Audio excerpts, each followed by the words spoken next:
Paano nga ba gumawa ng group chat sa Messenger application natin or Messenger account? So okay guys, dito sa ating mobile phone, ang gawin nyo lang, punta lang ka sa inyong Messenger application. Make sure lang na nakalagin ang inyong account. At kapag nandito na kayo sa Messenger homepage, para makagawa ng group chat, tap nyo lang yung pencil icon na nasa kanang taas na bahagi. At makikita na ninyo dito yung create a new group or create group chat. So okay guys, tap nyo lang yan. At after nyo matap, makikita nyo na yung group name. So, optional. So, pwede kayong mag-create ng group na walang pangalan or pwede nyong lagyan. So, okay. Try natin lagyan ng name.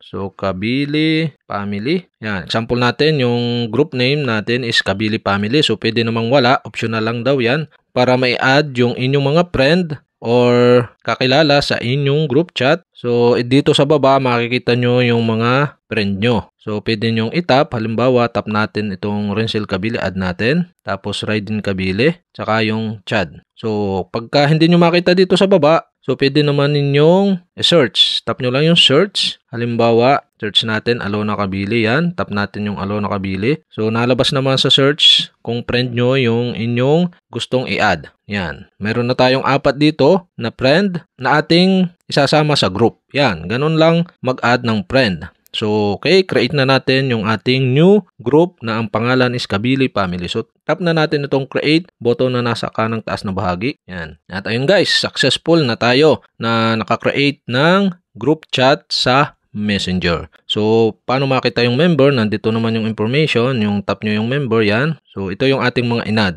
So, okay, tingnan natin yung admin. So, tayo ang admin. Yung pinakang lahat ng group ng member, ito siya. So, pwede kayong mag-add, plus lang kung gusto nyong i-add yan. Plus nyo yung gusto nyong i-add yan. In-add natin si Angeline Cabello Descuanco sa ating member. So, ganun lang mag-add. Yan, guys. Back na natin at dito, pwede din kayong mag-add. Tap nyo lang itong add button dito. So, okay, try natin itong Francine Kabili. Tapos, pagka-select nyo, tap nyo yung add button na sa taas na kanang bahagi. Yan. At nandun na rin siya sa member natin. Yan, guys. Meron na tayong group chat na ang pangalan is Kabili Family. So, pwede nyo nang i-rename yung Kabili Family. Tap nyo lang yung name, pencil icon dito. Yan. Pwede nyo Kabili Family Group Chat. Yan. Pwede nyo paltan. Tap okay nyo lang to save. Yan. Ganun lang kadali, guys. At pwede kayong mag-video call sa pamagitan ng tap nyo lang yung camera dito sa kanang taas na bahagi. Tapos, pwedeng call lang yun para makall nyo lahat yung group nyo. So, okay guys, successful tayo na nakapag-create ng group chat sa ating